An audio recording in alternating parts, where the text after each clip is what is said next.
Assalamualaikum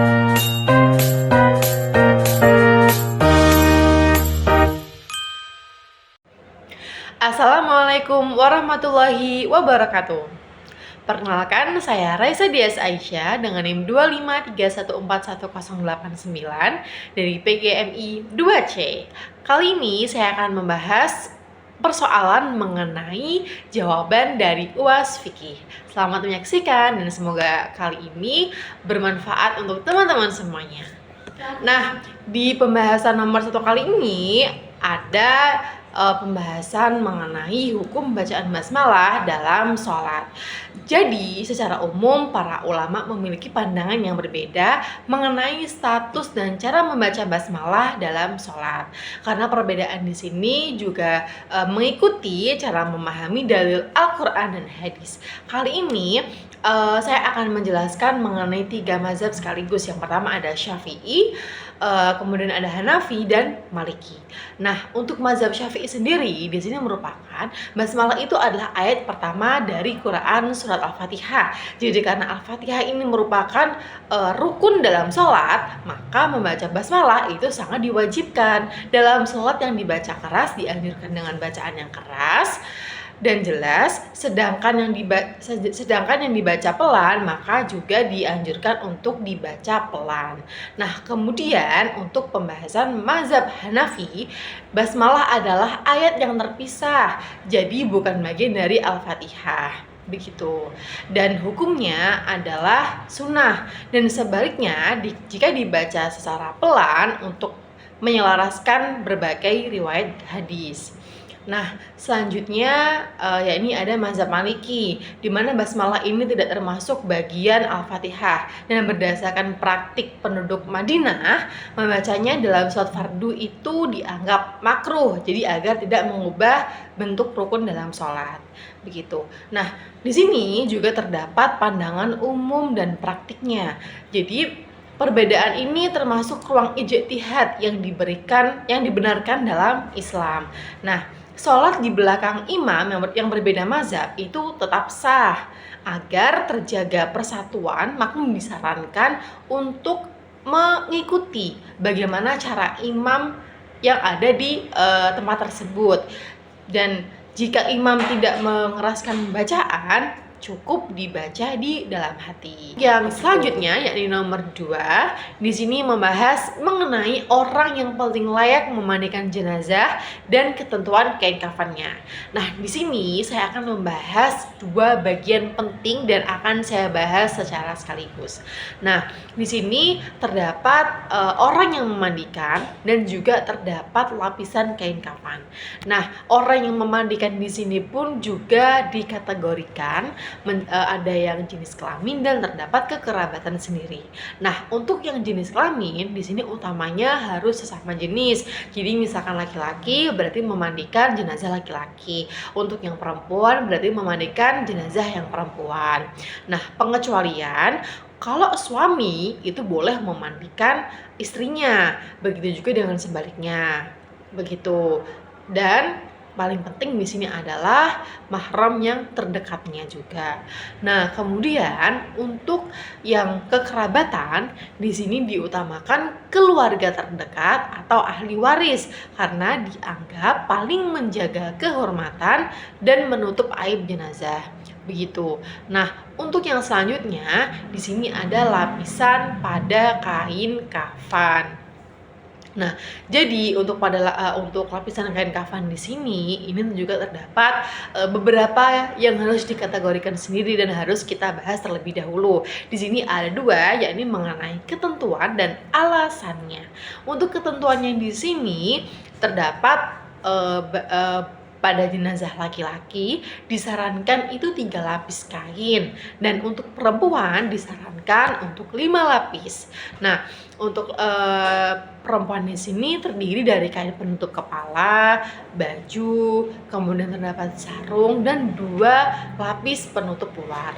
Nah, Alasannya itu jumlahnya disesuaikan dengan prinsip menutup aurat secara sempurna dan menjaga kehormatan.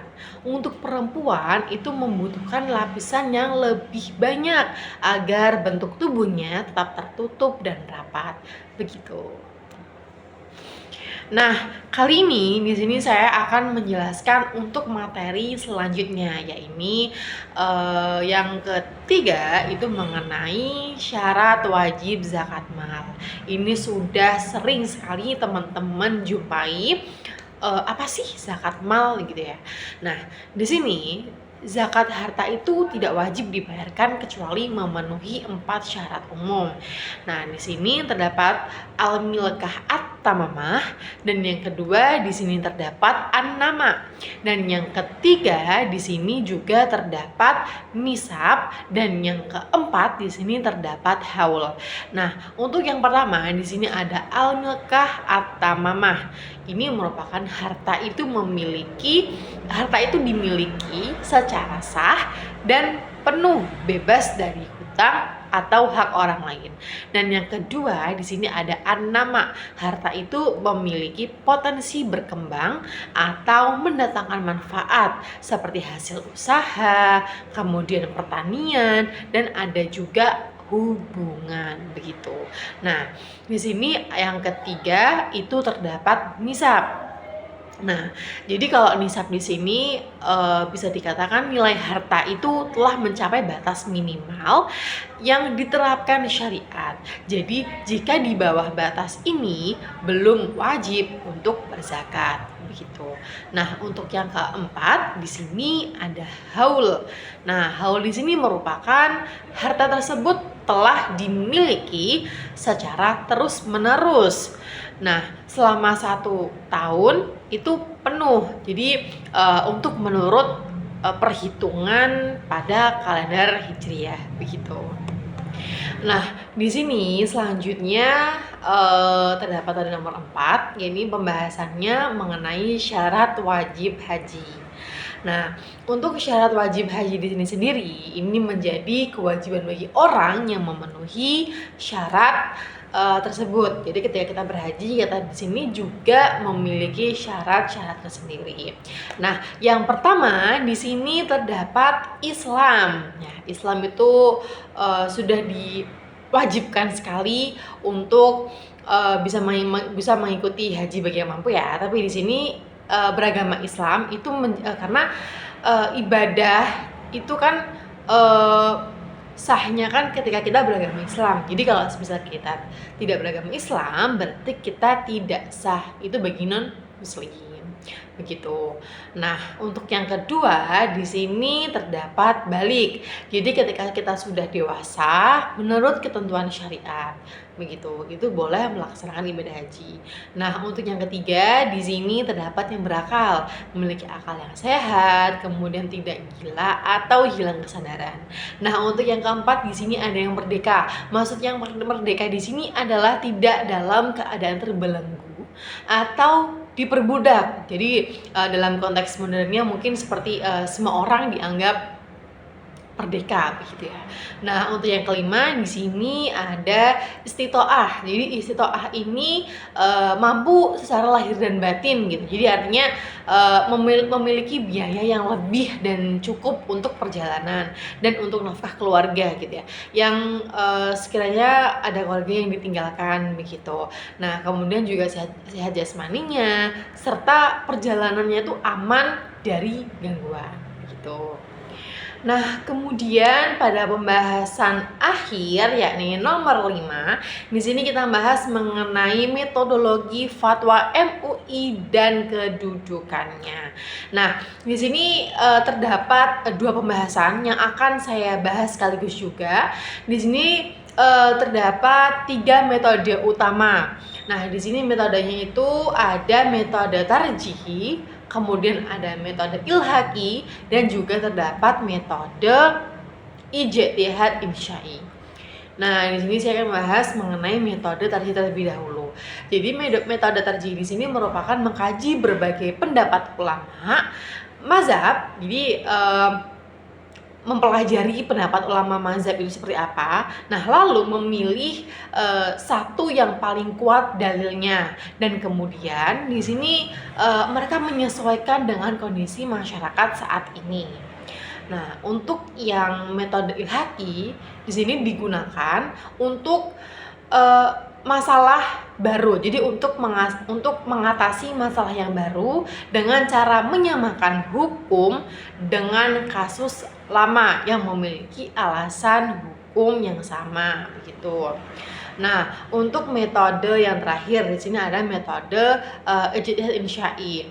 Nah, di sini itu digunakan untuk masalah yang benar-benar baru dan belum ada contohnya. Jadi di sini digunakan untuk mengatasi masalah yang baru dan mungkin yang sebelumnya belum ada contoh kasus yang sama gitu. Nah, jadi hukum ini dirumuskan langsung dari kaidah umum Al-Qur'an dan sunnahnya. Begitu, dengan mempertimbangkan kemaslahatan umum. Nah, kemudian di sini terdapat kedudukan fatwa MUI. Kedudukan fatwa MUI di sini secara hukum negara, fatwa MUI ini bersifat tidak mengikat secara hukum formal. Nah, karena MUI ini kan bukan lembaga pembuat undang-undang, namun secara agama dan sosial, fatwa ini menjadi pedoman normal yang dihormati dan dijadikan acuan oleh mayoritas umat Islam di Indonesia.